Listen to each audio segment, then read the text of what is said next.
afford to buy a huge house, you can start buying clothes. That's every day. You can just buy anytime. If you're upset, you can buy something, clothes. And if you are, like overworked, you want to comfort yourself, you can buy a piece of clothes. And role play. Today, if you feel like you're, an office lady, you can dress like an office lady. Tomorrow, you want to go party, you can dress party clothes. And that's the ability that clothes gives everyone. When we talk about design, I want to talk about the cost of design.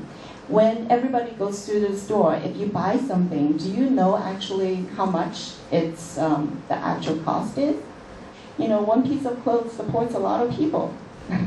Architects are very jealous because clothes, you don't have any building codes, you don't need any permits, you don't have any land issues, and they cost an affordable amount compared to a building.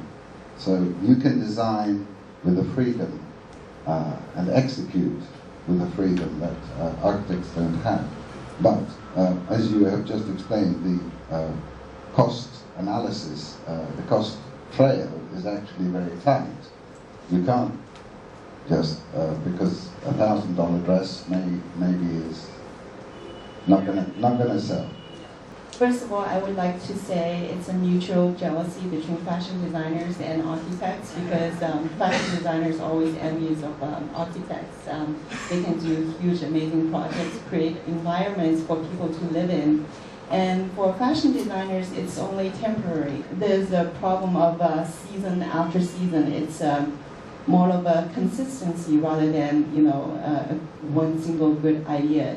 Everything has to be cohesive. You can't just design one piece and the whole collection has to relate to each other. So it's from the same collection. It doesn't look like random people just walked in and put all the pieces together. It doesn't work.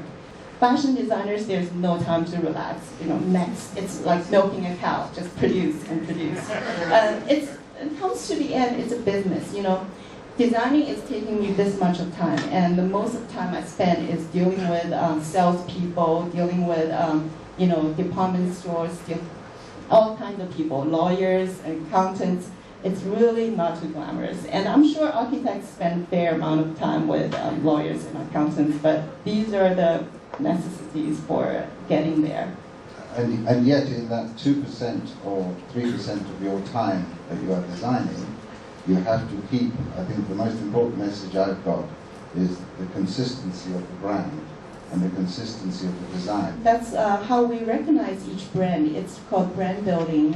Each brand has its image, and for architects too. Each architect has their own style. 他们的作风 their own style. So we recognize it, and every time when we want something like that, we go for that architect, go for that designer.